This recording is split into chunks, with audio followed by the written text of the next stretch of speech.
Shalom dan selamat pagi kepada saudara-saudari yang dikasihi dalam Kristus. Selamat datang ke dalam kebaktian online Zone 3 kita pada pagi ini. Saya percaya Tuhan telah melakukan banyak kebaikan dalam hidup kita sepanjang minggu. Khasnya yang paling utama kita dapat lihat adalah nafas yang Tuhan berikan kepada kita pada pagi ini. Sebelum kita terus ke dalam acara yang seterusnya, saya ingin membawa kita di dalam doa. Mari kita satu di dalam doa. Tuhan, terima kasih untuk hari ini sebab kami dapat berkumpul di dalam nama Engkau. Biar Tuhan, kehidupan kami pada pagi ini ingin mensyukuri segala rahmat yang telah Engkau berikan bagi kami. Dan kebaktian pagi ini Tuhan kami serahkan ke dalam tangan Engkau. Biar Tuhan kami terus ditubuhkan, dikuatkan oleh pujian dan penyembahan dan firman Engkau Tuhan pada pagi ini. Dan kami mengundang Roh Allah terus bekerja dan bekerja di tengah-tengah kami pada pagi ini. Terima kasih Tuhan, di dalam nama Yesus kami berdoa. Amen.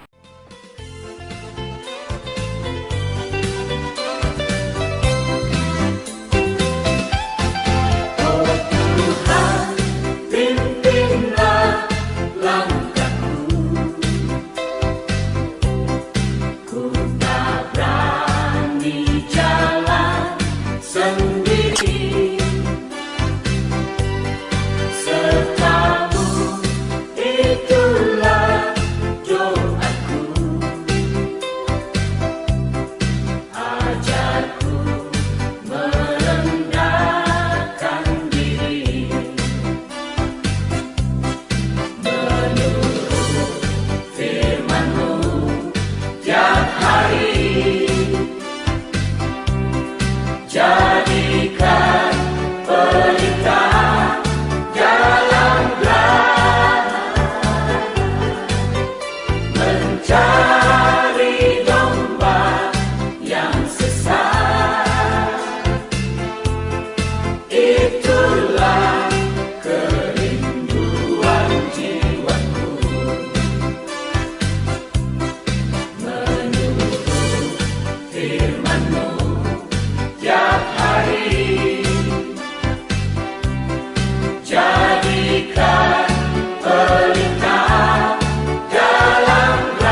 mengusiko o insana nawayaanku awas ngulunan timba bako posion minangahak kodohon bainono ilaanku isuang koposionku minanahak kodahay dalam ketepatan kosianan udaho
Betapa ku mencintai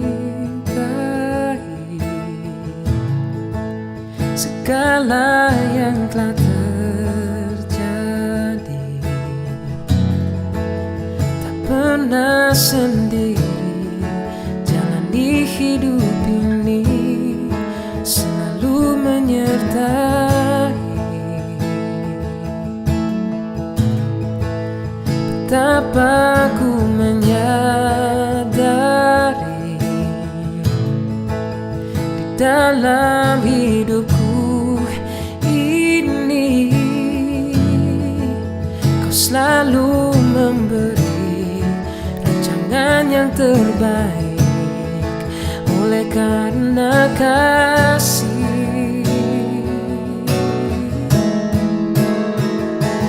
Bapa, sentuh hatiku, ubah hidupku menjadi yang baru, bagai emas yang murni. Kau membentuk bejana hatiku. Bapa, ajarku sebuah kasih yang selalu memberi, bagai air mengalir yang tiada pernah berhenti.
Terima kasih Yesus, Kau mengasihiku.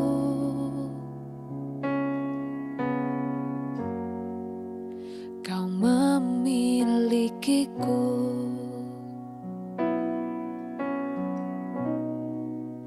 Hanya ini Tuhan persembahanku, segenap hidupku, jiwa dan ragaku.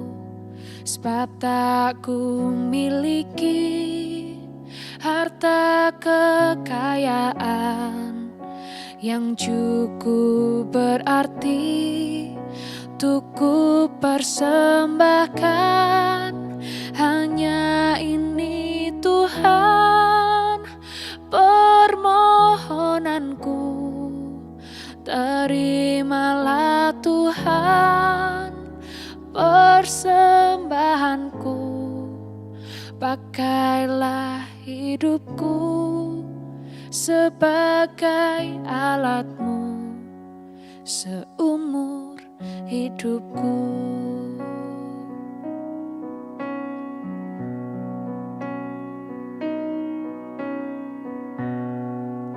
Betapa hatiku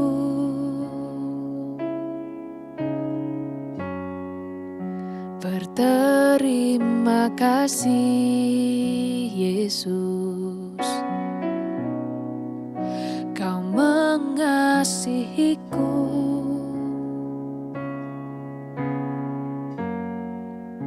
Kau memilikiku.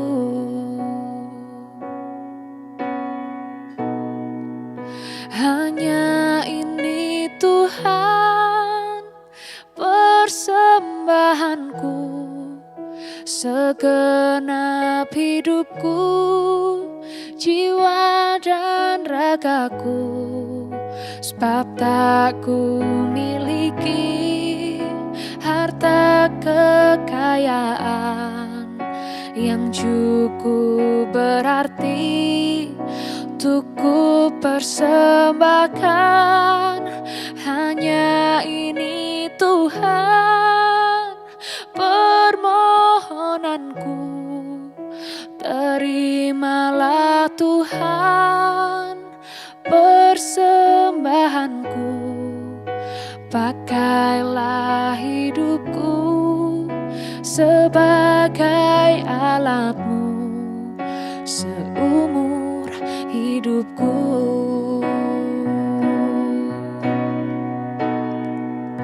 Hanya ini Tuhan persembahanku, segenap hidupku, jiwa dan ragaku.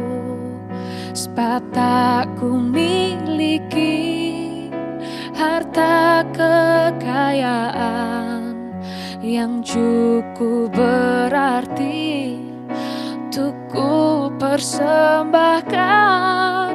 Hanya ini Tuhan permohonanku, terimalah Tuhan persembahanku. Pakailah hidupku sebagai alatmu seumur hidupku.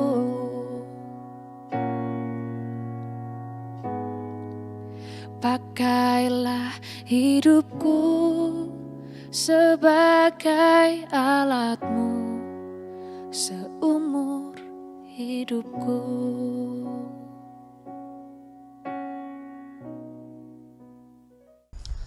Shalom dan puji Tuhan. Sebelum kita mendengar firman Tuhan pagi ini, ada beberapa pengumuman penting untuk kita ambil perhatian. Tetap menyokong pelayanan gereja dengan keuangan kita melalui pemberian kasih, persepuluhan, dan juga pemberian sokongan misi ataupun janji iman. Kalau kamu ada internet banking, bolehlah membuat transfer online kepada account resmi gereja seperti yang ada di screen ini. Kemudian hantar salinan resit transaksi kepada pastor kamu supaya menyimpannya sebagai rekod dan rujukan di masa akan datang.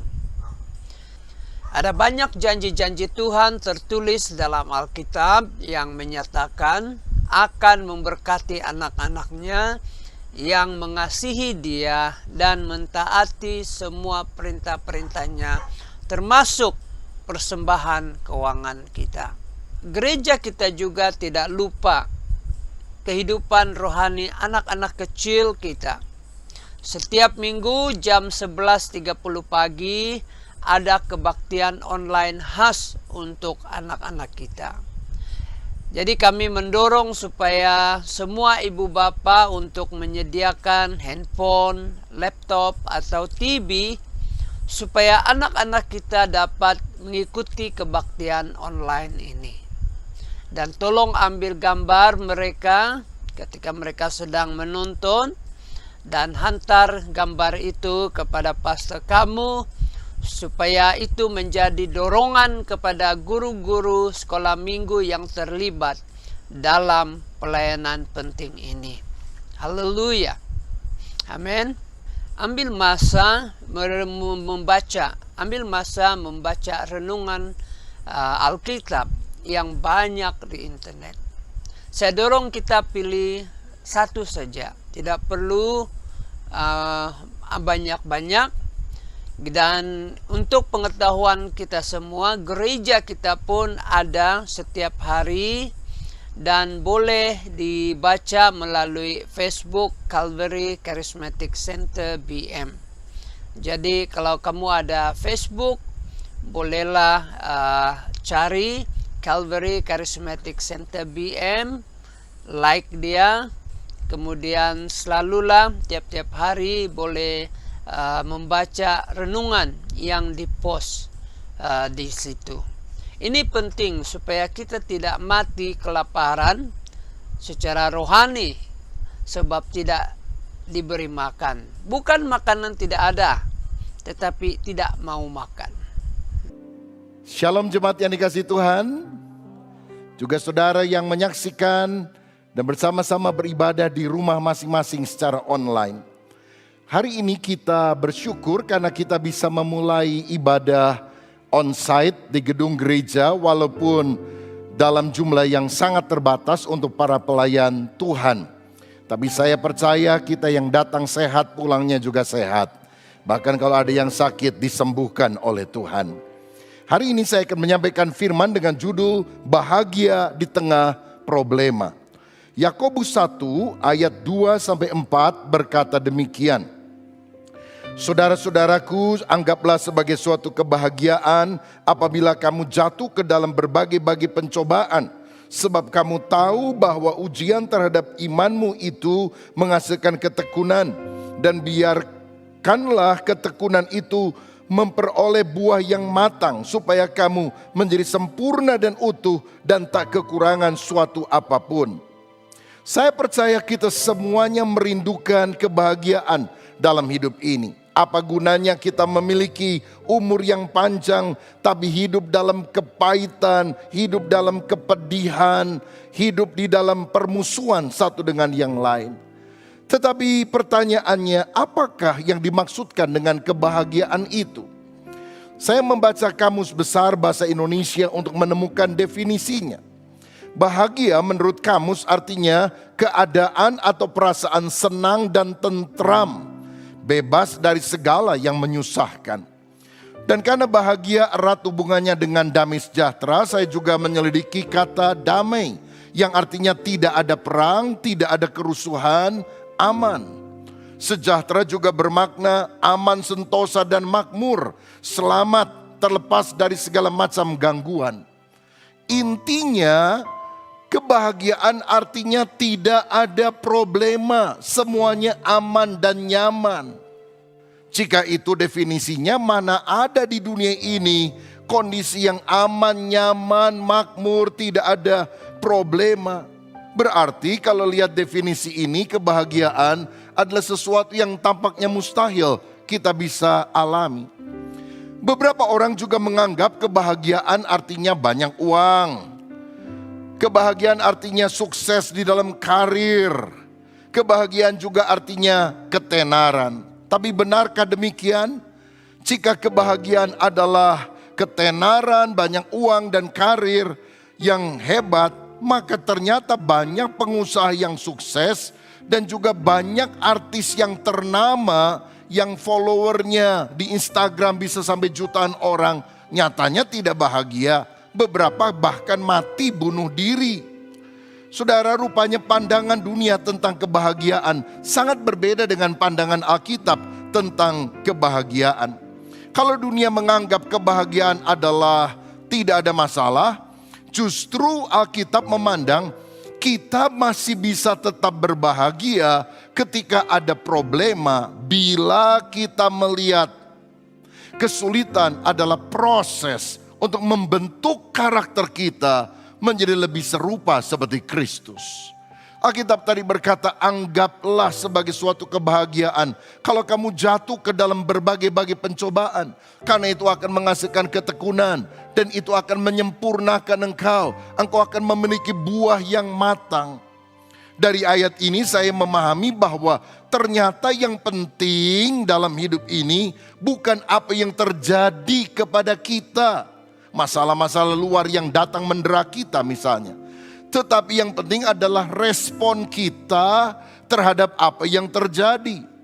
Bukan luarnya tapi dalamnya. Responnya, sikapnya, reaksinya. Aksi yang negatif boleh saja datang, tapi reaksinya harus selalu positif. Habakuk pernah berkata, sekalipun pohon ara tidak berbunga, pohon anggur tidak berbuah, hasil pohon zaitun mengecewakan, kambing domba terhalau dari kurungan, tidak ada lembu sapi dalam kandang. Namun aku akan beria-ria di dalam Allah yang memberikan kekuatan kepadaku. Orang yang kebahagiaannya ditentukan oleh hal-hal luar, lahiriah, ketika dia melihat semuanya berjalan secara negatif, dia pasti akan kehilangan kebahagiaan. Tapi kalau andalan kita adalah Tuhan yang tidak pernah mengecewakan dalam segala situasi, kita tetap bisa berbahagia di dalam Dia. Siapa yang setuju? Mari kita berikan tepuk tangan yang paling meriah untuk Tuhan kita. Teringatlah saya seorang hamba Tuhan namanya Matthew Henry. Satu kali dia pergi ke kota untuk membeli buku rohani. Waktu dia mau bayar, dia kaget ternyata dompetnya dicopet orang. Dia nggak jadi beli, dia pulang ke rumah dan dia berdoa, Tuhan, hari ini saya kecopetan. Tapi saya tetap bersyukur karena yang pertama cuma dompet saya yang dicopet, nyawa saya masih utuh. Kedua, saya bersyukur karena baru sekali saya kecopetan, nggak terus-terusan. Dan yang ketiga yang paling saya syukuri, untung saya yang dicopet, bukan saya yang jadi tukang copetnya. Artinya apa? Aksi yang negatif bisa datang, tapi pilihan yang dia buat adalah respon yang baik. Perkara-perkara yang datang di luar tidak menyenangkan, tetapi aku memilih untuk tetap bersyukur, bersukacita di dalam segala keadaan. Karena itulah di dalam Filipi 4 ayat 4 Paulus berkata, bersukacitalah senantiasa di dalam Tuhan. Sekali lagi kukatakan kepadamu, bersukacitalah. Saudara tahu pada waktu dia ngomong sukacita ini, dia bukan sedang berada di pinggir pantai sambil santai dan makan sate. Tapi dia berada di dalam penjara karena pemberitaan Injil. Tapi kenapa dia bisa berkata bersukacitalah walaupun kondisinya tidak nyaman? Karena ayat 7 dia bilang, damai sejahtera Allah yang melampaui segala akal akan memelihara hati dan pikiranmu dalam Yesus Kristus. Kalau dipikir secara logika nggak masuk akal. Masa situasi seperti ini bisa damai, bisa sukacita, bisa bahagia. Tapi kalau kita selalu memandang kepada Tuhan, melihat perkara yang kekal, ada damai di tengah badai yang Tuhan berikan kepada kita. Yesus menghayati betul kebenaran ini. Karena ketika dia sedang berada di dalam perahu bersama dengan murid-muridnya, diterpa oleh angin badai yang luar biasa.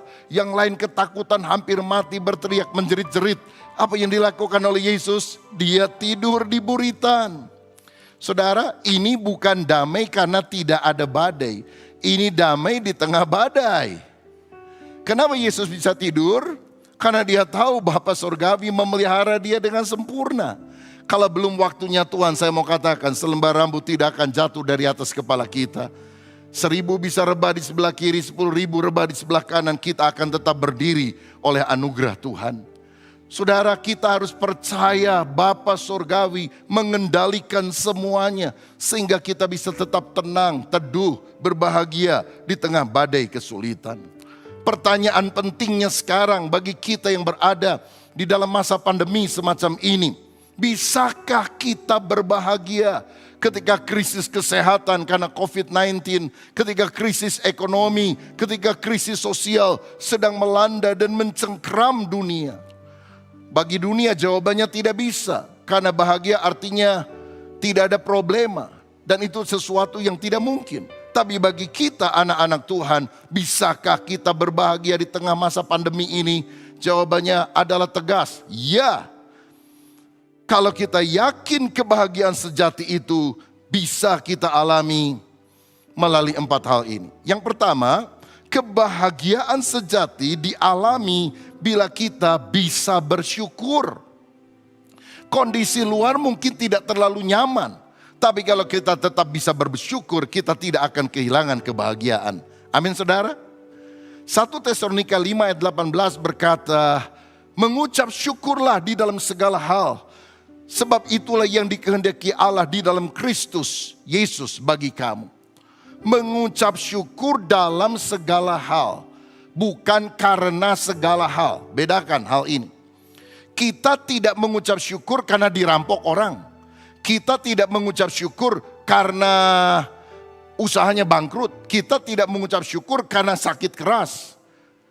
Kita mengucap syukur dalam segala kondisi. Walaupun saya sedang mengalami kesulitan, penyakit, tantangan, masalah. Dalam situasi itu, ketika aku tetap bergantung kepada Tuhan, aku tetap bisa bersuka cita dan mengucap syukur. Saudara-saudara, orang yang bersyukur artinya bisa menerima situasi yang buruk tanpa kehilangan harapan. Ini seperti yang dialami Ayub ketika 10 anaknya mati, seluruh hartanya habis. Dia berkata, dengan telanjang aku keluar dari kandungan ibu, dan dengan telanjang pula aku akan kembali ke dalamnya. Tuhan yang memberi, Tuhan yang mengambil, terpujilah nama Tuhan. Dalam kesemuanya itu, Ayub tidak berbuat dosa dan tidak menuduh Allah berbuat yang kurang patut. Yusuf mengalami perlakuan tidak nyaman selama 13 tahun. Dijual sebagai budak di Mesir, difitnah oleh istri Potifar, masuk ke dalam penjara. Tetapi dalam Kejadian 50 ayat 20, ketika dia ketemu dengan saudara-saudara yang telah merugikan dia, dia berkata, memang kamu telah mereka-rekakan yang jahat terhadap aku, tapi Allah telah mereka-rekakannya untuk kebaikan. Kalau kamu tidak jual aku, saudara-saudaraku, ke Mesir ini, aku tidak bisa menjadi raja muda di sini. Aku tidak bisa menolong kamu. Jadi di balik segala perkara yang tampaknya buruk, ketika kita belajar bersyukur, kita akan melihat Tuhan turut bekerja di dalam segala hal untuk mendatangkan kebaikan bagi setiap orang yang mengasihi Dia. Orang yang bersyukur adalah orang yang tetap yakin bahwa ketika dia berjalan di dalam terowongan yang gelap sekalipun, dia yakin bahwa di ujung sana ada sinar yang akan menerangi. Ada masa depan cerah yang Tuhan masih siapkan. Saudara, orang yang bahagia itu bukanlah orang yang selalu tersenyum, selalu tertawa-tawa setiap hari.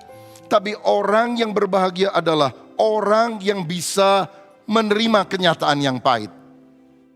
Seperti Ayub, seperti Yusuf tadi, menerima kenyataan pahit. Bahkan dia bisa mengolah kehilangan dan kegagalan menjadi sesuatu yang bermakna di dalam kehidupannya. Saudara, yang berat itu sebetulnya bukan kenyataan, tapi tidak bisa menerima kenyataan. Kalau misalnya ada orang diputusin sama pacarnya, waduh ini kenyataan yang pahit. Dia nangis terus, dia malah mau mati bunuh diri. Bukankah itu lebih menyakitkan? Tapi walaupun dia hancur hati, pedih hati karena diputusin pacarnya atau usahanya gagal, dia bisa nangis, dia bisa sedih untuk sementara waktu, sebentar. Tapi move on. Dia harus bergerak maju karena dia tahu bahwa tidak selamanya kesulitan itu ada. Tuhan tetap memberikan masa depan yang baik bagi setiap orang yang percaya. Thomas Alva Edison dikenal sebagai orang yang mengalami ratusan kali kegagalan. 999 kali gagal di dalam usaha menemukan bola lampu pijar. Hanya sekali yang berhasil. Tapi dia tidak putus asa. Dia bilang, saya sekarang tahu ada 999 cara yang tidak berhasil. Tapi saya sudah menemukan satu cara di mana saya bisa berhasil. Saudara, apapun kondisi kita, belajarlah bersyukur. Orang yang bersyukur hatinya akan puas, batinnya akan damai. Walaupun uang, harta, dan popularitas tidak dia miliki.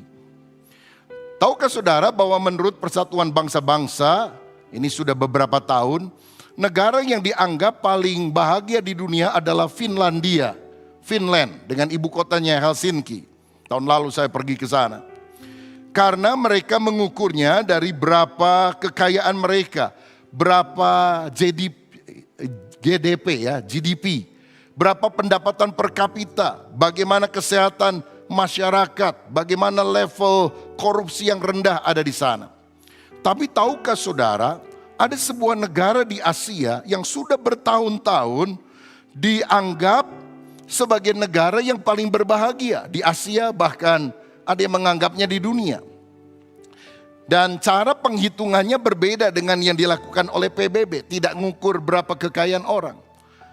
Pemerintah yang melakukan angket, survei, dan menyatakan apakah mereka bahagia. Dan ternyata 91% dari penduduk negara itu mengatakan mereka bahagia, bahkan sangat bahagia.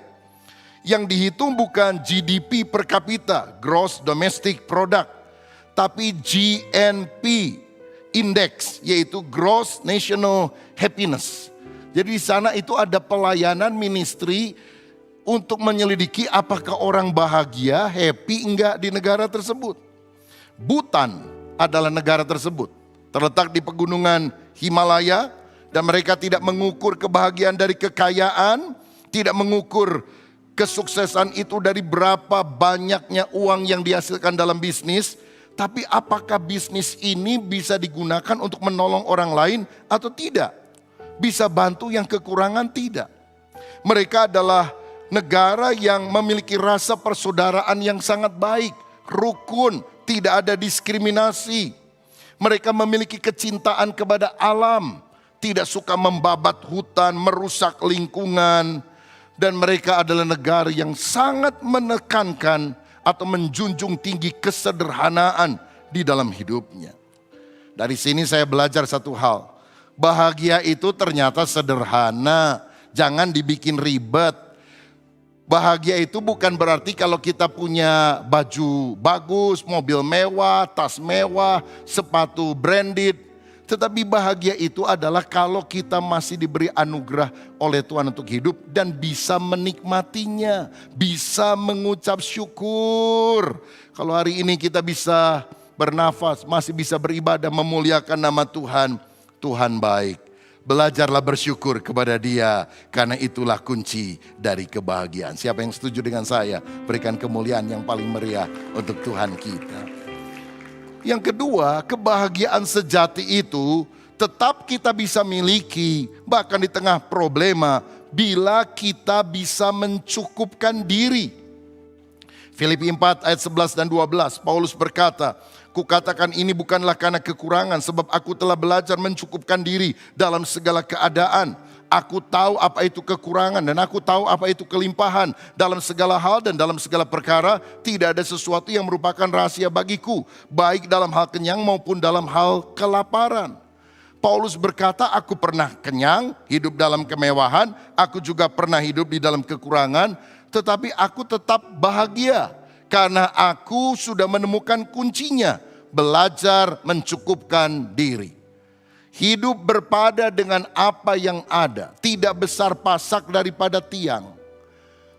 Kalau pendapatan kita 10, pengeluaran kita 20, itu tidak bertobat namanya. Pendapatan kita 5, pengeluaran kita 4, masih ada sisanya 1 untuk menabung, maka itu artinya bertobat.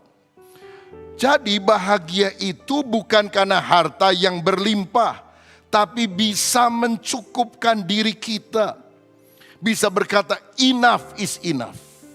Tidak serakah. Saudara tahu salah satu sumber ketidakbahagiaan terbesar adalah rasa tidak puas. Walaupun gaji saudara 10 kali lebih besar daripada gaji temanmu, tapi kalau engkau merasa selalu tidak puas, serakah, engkau tidak akan pernah bahagia dalam hidup. Tapi walaupun kita hidup sederhana berkecukupan, gaji orang mungkin 100 kali lipat bahkan lebih banyak daripada gaji kita. Tapi kalau kita bisa bersyukur dan mencukupkan diri, saya jamin kebahagiaan ada di dalam kehidupan kita. Itu sebabnya berhentilah membandingkan diri dengan orang lain. Kita ini enjoy life kalau kita nggak suka banding-bandingin diri dengan orang lain. Tapi begitu kita membandingkan diri kita, aduh, kita rasa kenapa ya dia lebih kaya, lebih diberkati daripada saya. Jadi kalau saudara yang suka mengamat-ngamati Facebook orang lain, Instagram orang lain, wah dia punya sepeda Brompton 100 juta, kok saya sepedanya karatan semua ya. Saudara sekalian, kalau kita pikir, wah orang lain kok sekarang ini masih bisa jalan-jalan ya, ada yang ke Bali, kemana. Saya udah 4 bulan terkurung di rumah, mulai kita iri, itu sumber ketidakbahagiaan. Matiin itu Facebook, gak usah punya akun di Instagram kalau saudara hatinya model semacam itu. Jangan suka bandingkan diri kita dengan orang lain. Tiap orang punya berkat yang berbeda. Tiap orang juga punya masalah yang berbeda. Belajar mencukupkan diri dengan apa yang ada. Amin saudara. Nah hari-hari ini kita harus membedakan antara kebutuhan hidup dan gaya hidup. Kebutuhan hidup itu esensial. Misalnya makanan itu esensial, itu kebutuhan hidup. Tetapi gaya hidup, makan harus di restoran mewah, harus yang harganya mahal, maka itu adalah optional. Yang penting itu adalah yang esensi, bukan yang optional. Yang esensial itu yang harus ada, yang tidak boleh tidak ada. Tapi kalau yang optional, kalau ada boleh, kalau enggak juga enggak apa-apa. Saya rasa hari-hari ini kebutuhan makan, kalau kita bisa makan, bisa hidup, bisa bersyukur, itu esensial. Bangun rumah, gedein pabrik, itu optional. Tidak harus dikerjakan pada masa ini. Saudara-saudara, kan itu mari kita belajar hidup hemat, belajar menabung dari apa yang ada. Saya percaya bahwa penghasilan kita akan selalu bisa mencukupkan kebutuhan hidup kita, tapi tidak akan pernah bisa mencukupi gaya hidup kita. Alkitab berkata, Filipi 4 ayat 19, Allahku akan memenuhi segala keperluanmu menurut kekayaan kemuliaannya di dalam Kristus Yesus. Kalau itu keperluan, kebutuhan, Tuhan akan supply dengan kayanya, dengan limpahnya dari sorga. Tapi kalau keinginan, apalagi yang gak ada habis-habisnya, Tuhan tidak janji untuk bisa memenuhkan semua keinginan saudara yang berlebih-lebihan.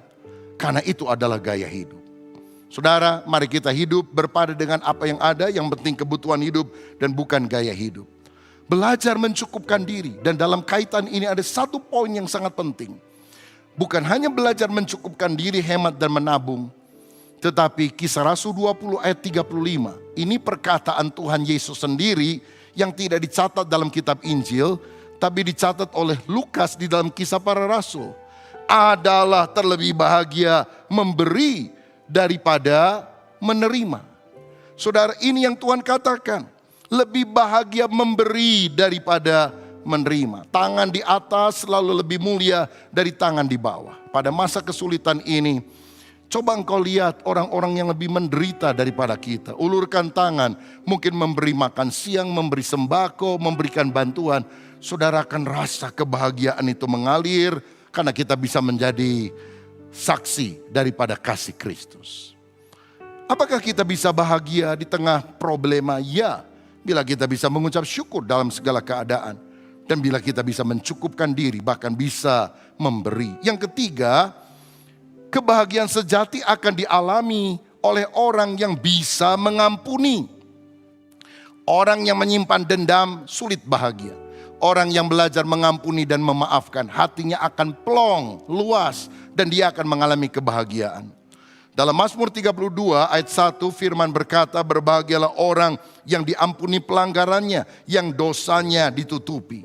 Dalam Matius 6 Yesus mengajar dalam doa Bapa kami, dan ampunilah kami akan kesalahan kami seperti kami juga mengampuni orang yang bersalah kepada kami. Sebab jika kamu mengampuni kesalahan orang, kesalahanmu akan diampuni oleh Bapa Surgawi. Tapi jika kamu tidak mengampuni kesalahan orang, kesalahanmu pun tidak akan diampuni oleh Bapa Surgawi.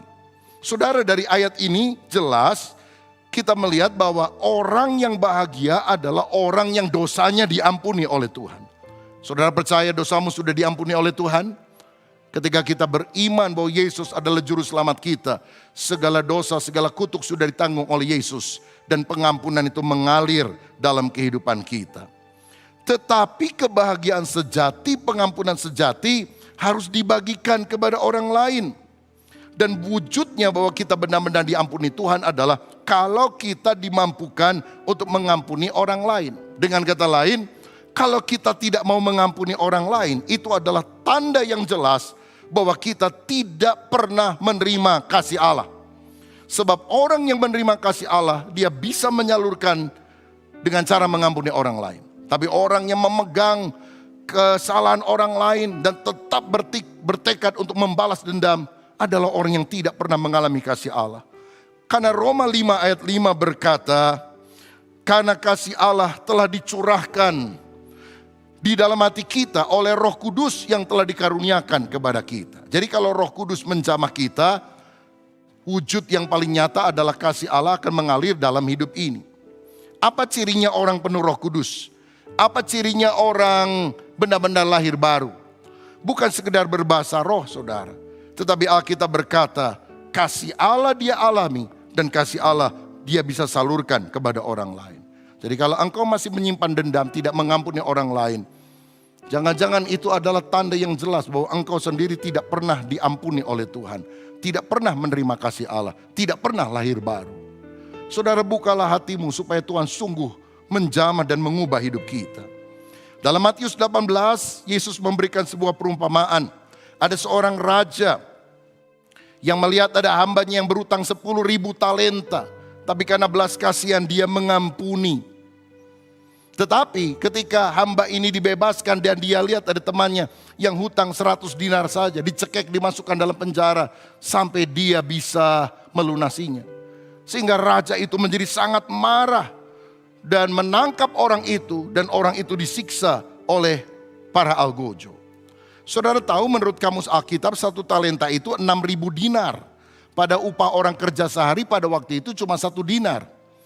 Jadi kalau setahun itu 300 hari kerja, berarti 6.000 dinar dibagi 300 dinar sama dengan 20 tahun kerja. 1 talenta adalah upah orang kerja 20 tahun. Kalau 10.000 talenta, upah orang kerja berapa tahun? 20 dikali 10.000, 200.000 tahun. Jadi kalau dia kerja rodi untuk melunasi hutangnya harus 200.000 tahun. Gak mungkin artinya, karena gak ada orang yang hidup sepanjang itu. Kenapa Tuhan pakai contoh ekstrim ini? Dia ingin menunjukkan dosamu begitu banyak, tidak mungkin diampuni oleh amal kebaikanmu. Tapi aku mengampuni kamu karena anugerah, karena kasih karunia. Tapi ketika kita lihat ada orang yang cuma utang 100 dinar, mungkin upah orang kerja hanya 4 bulan, kita masukkan di dalam penjara. Bukankah kita orang yang sangat jahat? Jadi kalau kita tidak mau mengampuni kesalahan orang lain, Kita adalah orang yang tidak sadar betapa banyaknya dosa kita yang telah diampuni oleh Tuhan. Sehingga dia disiksa oleh para algojo. Orang yang menyimpan kepahitan, dendam tidak akan pernah bahagia. Dia akan gelisah, dia akan sakit-sakitan. Benci sama tetangga, bisa migrain. Berantem sama mertua, bisa sakit jantung. Suka jelek-jelekin pendeta, bisa kanker. Bahaya saudara sekalian. Karena itu kalau saudara mau bahagia, belajarlah memberi maaf. Belajarlah melepaskan pengampunan. Bahagia terjadi bukan karena kita tidak pernah bertemu dengan orang yang menjengkelkan dan mengecewakan. Tapi bisa memaafkan mereka. Manusia sulit itu makin lama makin banyak. Pernah ketemu orang sulit? Saudara baik sama dia, dia jahat sama saudara. Saudara doain dia, dia fitnah kita. Sampai kita bingung, ini orang maunya apa? Dan kita pikir ini alat setan ini. Tapi ternyata dia, manusia sulit itu bukan alat setan. Alat Tuhan. Untuk membentuk karakter kita supaya lebih sabar, lebih pemaaf, lebih mengampuni orang yang bersalah kepada kita. Dan biasanya manusia sulit di mana-mana cirinya sama. Panjang umur, saudara. Sehingga kita cukup lama bersama dengan dia di atas muka bumi. Lalu mungkin saudara berkata, Tuhan kenapa orang model gini gak mati-mati ya? Yang baik-baik kok cepat mati, yang jengkel ini panjang umur. Karena dia alat Tuhan untuk memproses kita. Supaya karakter kita yang tidak baik disingkirkan. Karena kita belajar berespon yang positif. Yesus, saya tahu dia orang yang paling bahagia di dunia. Tapi ketika dia disalib, dia belajar mengampuni orang yang menyalibkan dia. Bapa, ampunilah mereka. Karena mereka tidak tahu apa yang mereka perbuat. Bahkan orang yang menderita bagi Kristus bukanlah orang yang tidak berbahagia. Para rasul ketika dianiaya dan kemudian diancam untuk tidak bisa memberitakan Injil lagi. Mereka pulang setelah dilepaskan dan Alkitab berkata, mereka bergembira karena mereka dianggap layak menderita bagi Kristus. Respon kita seperti Yesus miliki, ampunilah mereka. Saudara, kalau ada kepahitan dalam hatimu, tinggalkan. Karena itu akan merugikan kita. Dan yang terakhir, kebahagiaan sejati bisa kita peroleh bila kita bisa mengenal Tuhan. Dalam Yeremia 9 ayat 23, 24, firman berkata, jangan orang bijaksana bermegah, artinya membanggakan kebijaksanaannya. Orang kuat jangan membanggakan kekuatannya. Orang kaya jangan bermegah, jangan membanggakan kekayaannya. Tapi kalau saudara mau bangga karena satu hal ini. Karena engkau mengenal Tuhan. Jadi orang yang bahagia adalah bukan kenal presiden, bukan kenal konglomerat. Tapi mengenal Tuhan. Kenapa mengenal Tuhan adalah kunci kebahagiaan? Karena mengenal Tuhan menyebabkan kita mengalami hidup yang kekal. Yohanes 17 ayat 3, inilah hidup yang kekal itu, yaitu bahwa mereka mengenal engkau, satu-satunya Allah yang benar, dan mengenal Yesus Kristus yang telah engkau utus. Mengenal Tuhan mendapatkan keselamatan kekal, kerajaan sorga yang baka buat kita sekalian. Apa gunanya seorang memperoleh seluruh dunia, tapi akhirnya dia mati binasa? Saudara boleh jadi konglomerat paling kaya di Indonesia, tapi gak percaya Yesus, mati masuk neraka. Apakah itu kebahagiaan? Tentu bukan. Lukas 10 ayat 20. Jangan bersuka cita karena setan-setan tunduk kepadamu. Tapi bersukacitalah karena namamu tercatat, terdaftar di dalam sorga. Saudara, percayalah kepada Yesus. Bukalah hatimu untuk menjadikan dia sebagai Tuhan dan Juru Selamat. Khususnya bagi saudara yang mengikuti ibadah online ini. Kalau engkau takut mati, takut akan masa depan, saya mau tawarkan Yesus Kristus adalah solusi untuk masalah kehidupanmu. Karena ketika engkau mengenal Yesus, engkau dijamin memperoleh hidup kekal sampai selama-lamanya. Karena dia telah mengampuni segala dosa dengan menanggungnya di atas kayu salib. Dan tahukah saudara, orang yang sungguh mengenal Yesus dan mengasihi Yesus tidak akan berdiam diri. Dia akan memperkenalkan Yesus kepada orang lain. Paulus adalah orang yang berbahagia walaupun di dalam penjara. Karena ia tetap bisa memberitakan Injil. Dia pernah berkata, justru karena aku di penjara ini, aku bisa memberitakan Injil. Dan semua orang tahu bahwa aku dipenjara karena Kristus. Bahkan akhirnya kepala penjara Filipi itu diinjili dan bertobat. Kalau Paulus nggak dipenjara karena pemberitaan Injil, bagaimana dia ketemu dengan kepala penjara dan keluarganya memberitakan Injil sampai mereka dibaptis. Saudara-saudara, jadi kita akan mengalami kebahagiaan. Bukan kalau makan enak, tidur nyaman, kalau mobil mewah. Bukan itu yang paling utama. Tapi kalau kita bisa memberitakan Injil. 1 Korintus 9 ayat 16, Paulus berkata, celakalah aku jika aku tidak memberitakan Injil. Memberitakan Injil adalah sebuah keharusan. Kalau orang yang tidak memberitakan Injil celaka, berarti orang yang memberitakan Injil bersukacita. Kamulah mahkota kemegahanku, mahkota sukacitaku. Itulah yang Paulus katakan kepada jemaat yang pernah dia injili dan akhirnya bertobat. Saudara, betapa sukacita kalau kita bisa memberitakan Injil. Apalagi melihat jiwa-jiwa dituai, artinya bertobat dan percaya kepada Yesus. Itu sukacitanya tidak bisa dibayar dengan uang berapapun harganya. Bukankah di tengah pandemi ini ada banyak orang yang khawatir dan takut mati. Mereka membutuhkan kabar baik. Dan kabar baik hanya datang dari Injil Yesus Kristus. Maukah saudara menjadi orang yang paling bahagia di dunia? Kenallah Yesus dan perkenalkanlah Yesus kepada banyak orang. Saya percaya kebahagiaan sejati akan kita alami. Yang pertama, kalau kita bisa bersyukur. Yang kedua, kalau kita bisa mencukupkan diri dalam segala keadaan. Yang ketiga, kalau kita bisa mengampuni orang yang bersalah kepada kita. Dan yang terakhir, kalau kita bisa mengenal Tuhan dan memperkenalkan Tuhan kepada banyak orang. Tuhan Yesus memberkati kita. Amin.